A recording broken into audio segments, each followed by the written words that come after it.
ओम श्री गुरु सत्ताई नमः। सभी को प्रणाम। आइए समझते हैं कि आध्यात्मिक जीवन में सद्गुरु की आवश्यकता क्यों अनुभव की जाती है।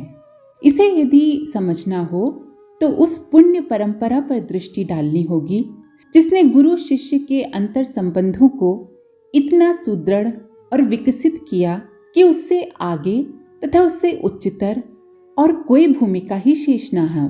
जिन मनीषियों ने गुरु शिष्य संबंधों का आविष्कार किया, उन्हें लौकिक संबंधों की, सांसारिक संबंधों की सीमाओं के बारे में, नश्वरता के बारे में स्पष्ट अंतर्दृष्टि प्राप्त थी। वे भली भांति जानते थे कि कोई नेत्रहीन किसी दूसरे नेत्रहीन का मार्गदर्शन नहीं कर सकता। एक लंगड़ा व्यक्ति किसी दूसरे लंगड़े व्यक्ति के चलने में सहायक बने, ये कैसे संभव है? जब कोई शिष्य पहली बार किसी उन्नत चेतना के पास आध्यात्मिक मार्गदर्शन हेतु पहुंचता है तो वो नेत्रहीन भी होता है और लंगड़ा भी होता है। उसके पास न तो आध्यात्मिक दृष्टि होती है और न ही गति। वो इस संपूर्ण यात्रा का एक छोर है और गुरु इस यात्रा का दूसरा छोर। एक गिरा हुआ देवता है तो दूसरा चेतना के सर्वोच्च बिंदु पर प्रतिष्ठित देव, जो संसार की संपूर्ण बाधाओं और बंधनों को ध्वस्त कर यहाँ तक पहुंचा हो। ऐसा व्यक्ति ही आध्यात्मिक पथ का योग्य मार्गदर्शक और सहायक हो सकता है, और ऐसा व्यक्ति सद्गुरु के अतिरिक्त दूसरा कोई हो ही नहीं सकता।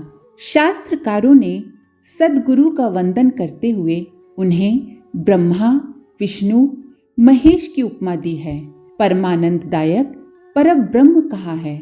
साधना पथ में गुरु का वरण करना ही होता है।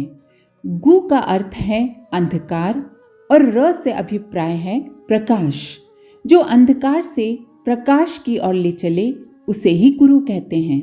गुरु जीवन की पूर्णता है।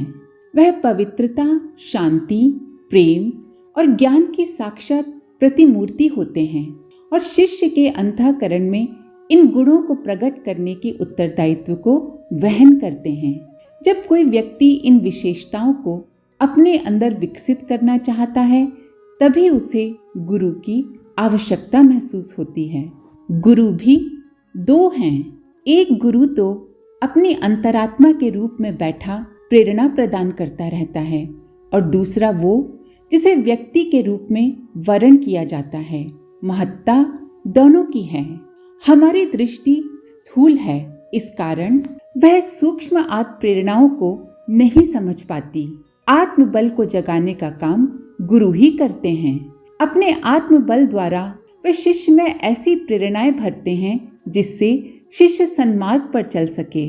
गुरु शिष्य को अपने आंतरिक विकास की ओर अभिमुख करते हैं। इसके द्वारा वो सर्वप्रथम शिष्य को उसके अंदर स्थित गुरु तत्व के प्रति सजग बनाते हैं। गुरु तत्व प्रत्येक व्यक्ति के अंदर विद्यमान है। इसे आंतरिक गुरु भी कहते हैं और ये है हमारा विशुद्ध रूप से परिष्कृत अंतःकरण, हमारी अंतरात्मा।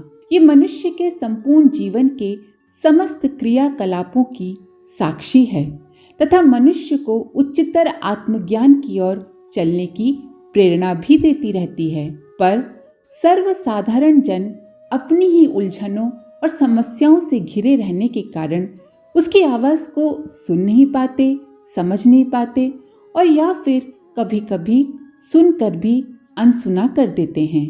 कुछ लोग जो सुनते हैं पर उस अव्यक्त तत्व से परिचित न होने के कारण उसे भ्रम मान बैठते हैं और निरंतर उसके निर्देशों की उपेक्षा करते रहते हैं। ऐसी स्थिति में गुरु ही इसके प्रति शिष्य को जागरूक और सचेष्ट बनाते हैं। वो बताते हैं कि उक्त संकेत उसके अंदर के उच्चतम और पवित्रतम सत्व के हैं। गुरु की यही भूमिका होती है।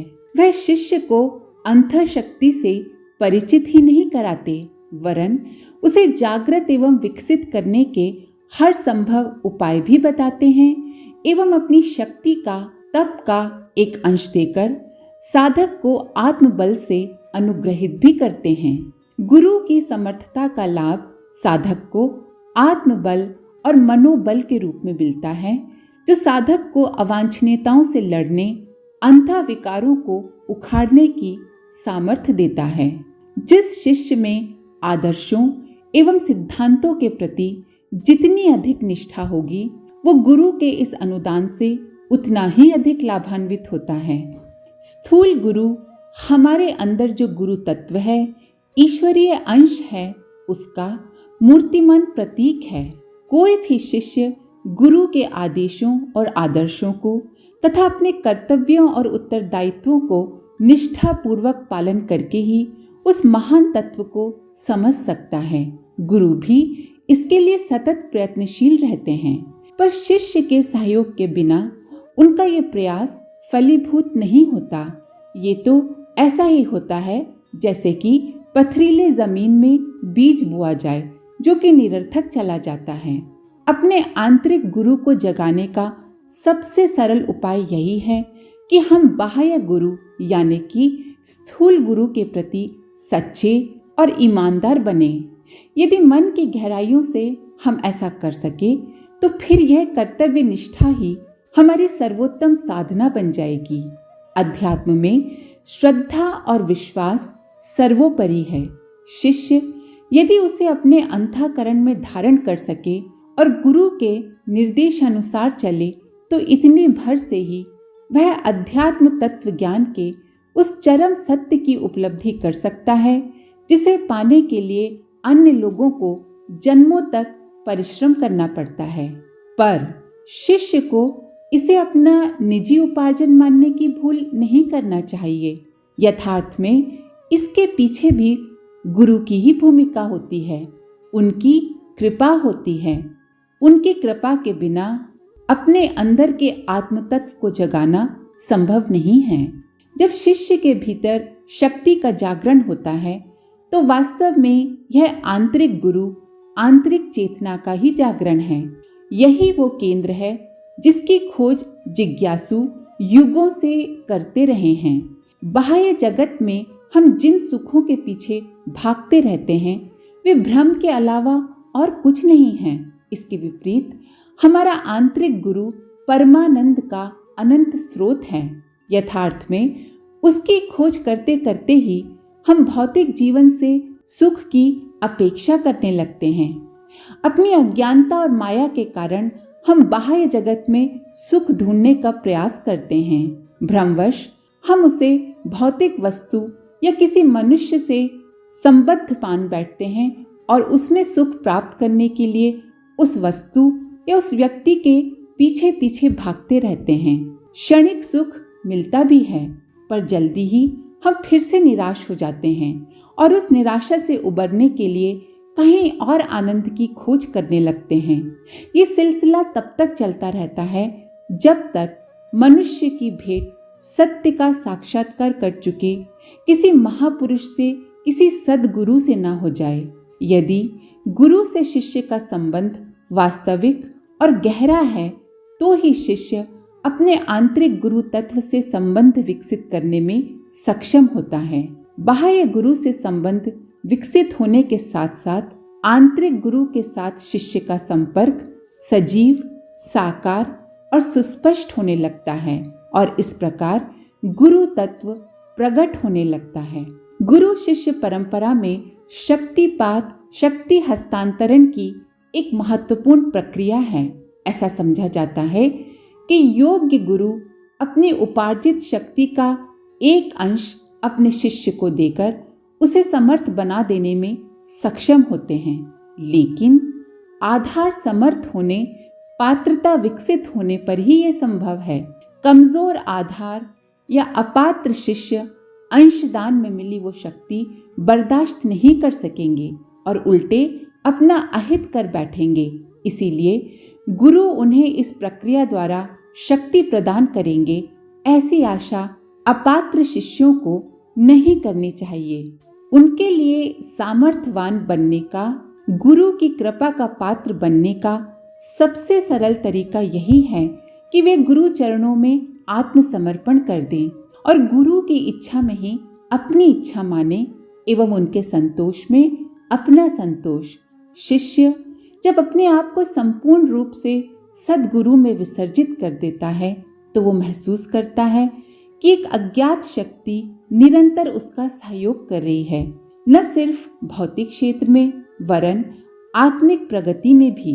ये स्थिति तब भी बनी रहती है जब गुरु अपने भौतिक शरीर में नहीं होते, कारण कि समर्थ गुरु अपने सूक्ष्म शरीर को तप साधना से इतना समर्थ बना चुके होते हैं कि उनकी स्थूल देह के न रहने पर भी शिष्यों को सहयोग और संरक्षण मिलता रह सके। जो निष्ठावान शिष्य हैं, जिनके लिए गुरु कार्य ही सर्वोपरि है, ऐसे शिष्यों के प्रति गुरु भी अहेतु की कृपा करते हैं।